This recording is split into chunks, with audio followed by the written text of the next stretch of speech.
Hey, last week, I think it was last week. We did a video. I did a video about basically, you know, like basically talking about things that hip hop is doing in the black community. Video was called, what was it called? Y'all have to pardon me. I just got back from Vegas and I'm ready to go back. Like, this real world stuff it ain't cool. But anyway, so I think it was some. Basically, what I think I was saying was, inspiring thought. Like, talking about the things that the negative things that hip hop, gangster rap, has done to the black community. So y'all can go watch that. I can't remember exactly what it's called, but it's within the last couple of videos I did. A lot of people had a lot of stuff to say on the video. I'm pretty sure we could all come to the conclusion that hip hop it did its big one on the black community for sure. But I think hip hop is an art form, right? And it's an art form that we chose what we wanted to do with it to an extent. You know what I mean? Yeah, at a certain. I mean, a lot of people have a lot of weird conspiracy theories about hip hop, and I think that the beginnings of hip hop, the beginning of gangster rap. I'm not gonna say hip hop. I'm gonna say gangster rap because gangster rap was what kind of took it under. The beginning of gangster rap was for an oppressed people to voice their opinion, and the people were oppressed before gangster rap came out, but there was a specific thing being done in LA that really forced people to look at what's going on through the rap, and that's what they were trying to do. So that got flipped, twisted, tangled, and it turned into us getting real braggadocious about street life, braggadocious about the hood, braggadocious about how we make money, braggadocious about how we treat one another, men and women. You know what I mean? That pushed the narrative that, hey, hey ladies, let's go get his money. Hey fellas, let's go get her body. And that pushed that narrative even further. I'm not gonna say stuff wasn't around before that happened, because, like I said, I was born in '88, so I'm not gonna speak to that, to that. But I can tell you this, as somebody from the West Coast, we know that gangster rap really was the key that turned that knob. Hip hop in general was not, because hip hop could be a bunch of different styles of that style of music. Hip hop encompasses all of it, from your J. Cole's to your Drake's to your Meek Mills to your DMX. It encompasses the whole thing. Gangster rap, or what's now called drill, is that what created that was and how we handled that was the problem. I'm not gonna say NWA was the reason it happened, but I'll say that NWA created gangster rap. So, we the people took it and twisted it. A lot of people are, the industry, the industry, the higher ups that will never know, the people behind the scenes took it and they made people do this, and they forced us to make an image that, in my opinion, if that did happen, it happened a long time ago. That's if it did. I'm not a conspiracy theorist. I do critical thinking. That's what I do. I don't do the conspiracy theories much. And if it's a conspiracy theory, that means it's not been proven to be fact. But I'll tell you this: the music industry is an industry and it's a business. So if I come out and I make gangster rap, and the NWA came out and made gangster rap, right? Gangster rap sold all over the world. What do you think industry execs are gonna do? You think they're gonna tell people to talk about shaking hands and hugging? You think they're going to tell their artists? The artists are going to see that gangster rap is literally taking over. Even if you're not signed, gangster rap is taking over. So the industry, your managers will be like, hey, bro, we got to start signing people that talk about this stuff, because this is what the world wants to hear. If the world does not want to hear something, then it will not sell. Point blank, period. If tomorrow I'm gonna start rapping about aliens, but I don't have a fan base, nobody wants to hear about it, then it'll never happen. Point blank period. So in like weird industry plants, like coming out and making people do whatever, no, bro, it's a business. At the end of the day, we could go back and forth, but you can't force the world to buy something.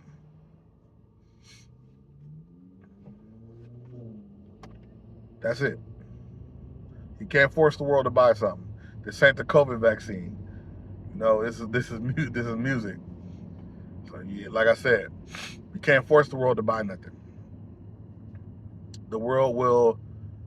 This will go the way it's gonna go. You feel me? And that's that. So anyway, let's get to it. Positive things that hip hop has done. This is just my opinion. Other than employ um, a high amount of, people of color, and push an art form that has been used plenty of times over, will consistently be used for positivity, that has been used to create a voice for a community that's not been heard. Hip hop has changed people's lives. You know what I mean? Gangster rap, I would say for me, gangster rap, for me, honestly, gangster rap explained to me what was happening around me. It helped me understand things that I was seeing. You know what I mean? That's one of the things gangster rap did. And it let me understand that you're not the only person seeing certain things, or maybe experiencing certain things, to whatever degree it might be happening. But nonetheless, you're not the only one. You know, and also things are way worse in many other places. You know what I'm saying? That's another thing too. It's like, oh, you saw that fight, but the guy on the song saw 10 unalivings. You know what I mean? That there's so many levels to it. But again, it helps relate to certain people sometimes.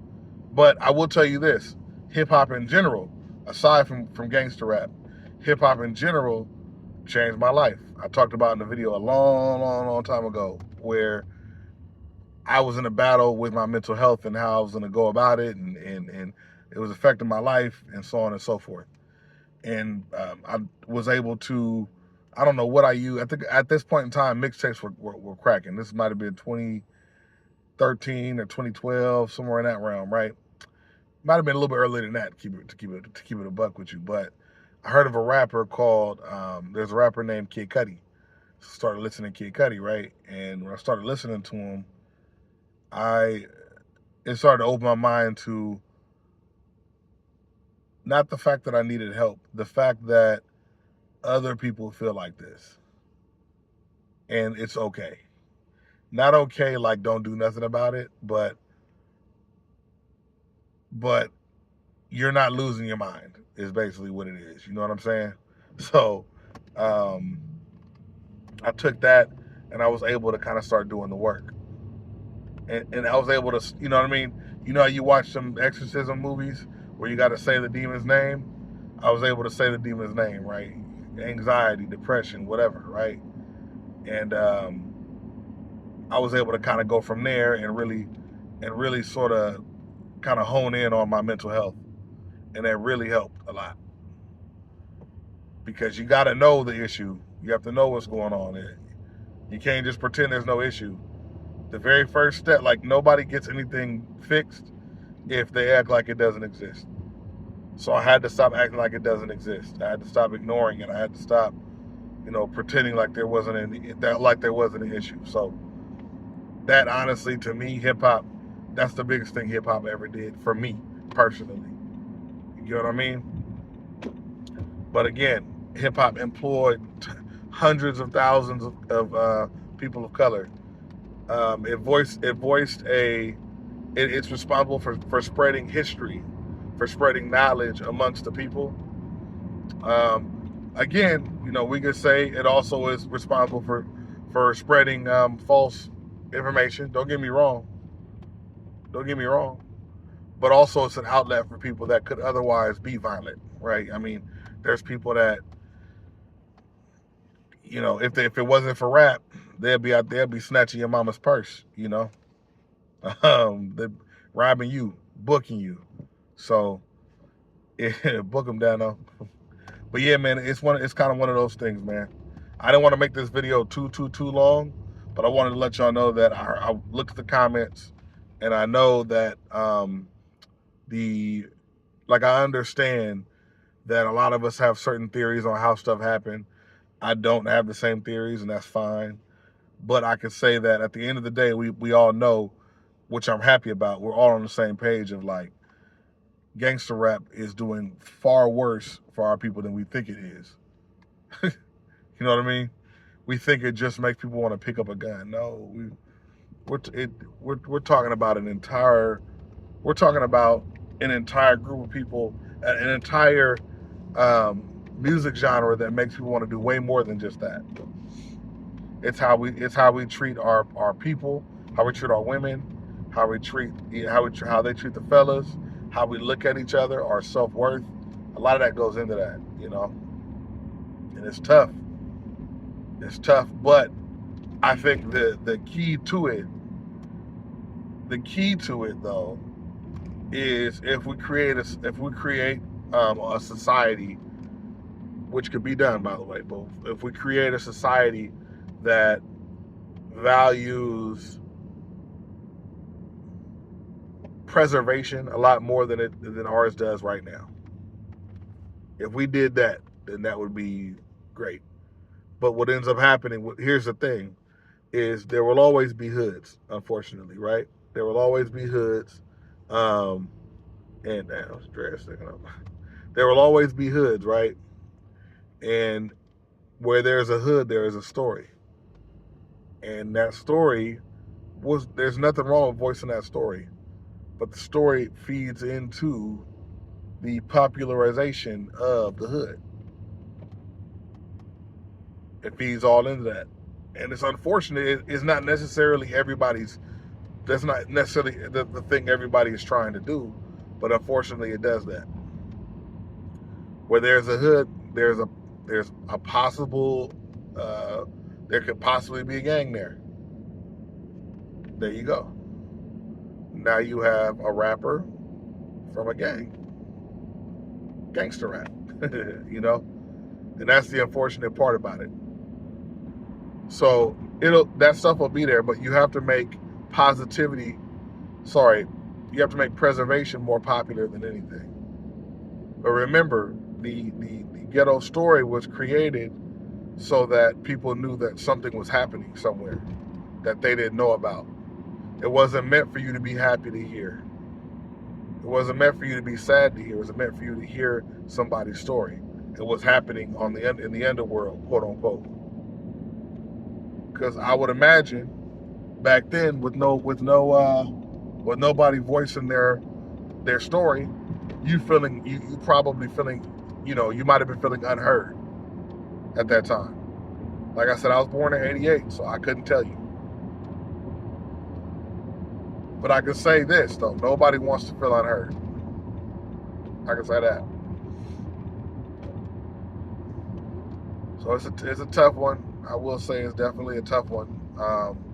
I think at the end of the day, preservation,